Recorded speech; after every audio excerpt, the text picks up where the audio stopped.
আলো ঝলমলে পর্দার বাইরে দেশ ও সমাজ নিয়েও ভাবেন তারকারা।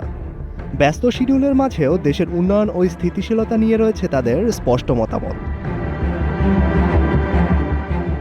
কারো কাছে অগ্রাধিকার সুশাসন, কারো কাছে নিরাপত্তা ও স্থিতিশীল পরিবেশ। শিল্প ও সংস্কৃতির বিকাশে সহায়ক নীতির কথাও উঠে এসেছে তাদের কথায়। তারকাদের মতে সৃজনশীলতার স্বাধীনতা ও ইতিবাচক পরিবেশ নিশ্চিত হলেই এগিয়ে যাবে বিনোদন অঙ্গন।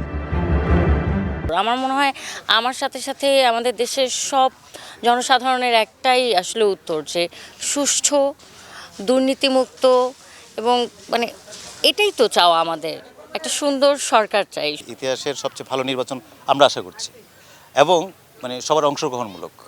যে গত কয়েকটা বছর, প্রায় 15 বছরকে ভোট দিতে পারে নাই, বিশেষ করে নতুন প্রজন্মের ভোটার যারা, তারা ভোট কি জিনিস জানেই না। তো আমরা চাই আমরা যাদেরকে নির্বাচিত করব, আমরা যেন এর ভুলটা না করি আর কি। যে ভোটটা দিচ্ছি বা দিব, তার একটু চিন্তা ভাবনা করে, নতুন ভোটার হিসেবে যে ভোট দিয়ে ফেললাম, একটু আকপিচ চিন্তা করে ভোটটা দিই, যাতে আমি বলতে পারি যে আমার ভোটে কাজ হয়েছে, আক্ষেপ যেন না থাকে কারো। টানা তৃতীয়বার অর্জন করেছে দেশের সেরা সুপার ব্র্যান্ড স্বীকৃতি বসুন্ধরা টিস্যু। নানা দৃষ্টিভঙ্গির মাঝেও সবার চাওয়া নিরাপদ ও উন্নয়নমুখী দেশ।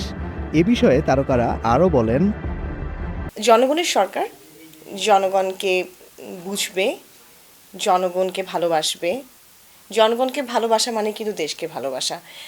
জনগণের সমস্যাগুলো যদি সত্যিকার অর্থে সলভ করে, দেশের সমস্যার সমাধান হয়ে যায় অটোমেটিক্যালি। এই আসুক, আমরা সাংস্কৃতিক মানুষ যারা আছি, আমরা মিডিয়ার মানুষ যারা আছি, তাদেরকে একটু আলাদা নজরে যাতে দেখা হয়, আমাদের হলস যাতে অনেক বেশি হয়, যেটা আসলে খুব দরকার আমাদের। এটা তো আসলে সরকারেরই করতে হবে। সো হলস যাতে বাড়ে, আমাদের আরও সিনেমা যাতে বাড়ে, আমাদের আরও ভালো ভালো কাজ যাতে হয়।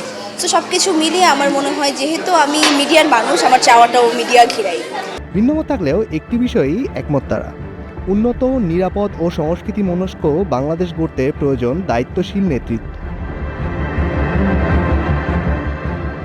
মেজবাউদ্দিন, কালের কণ্ঠ।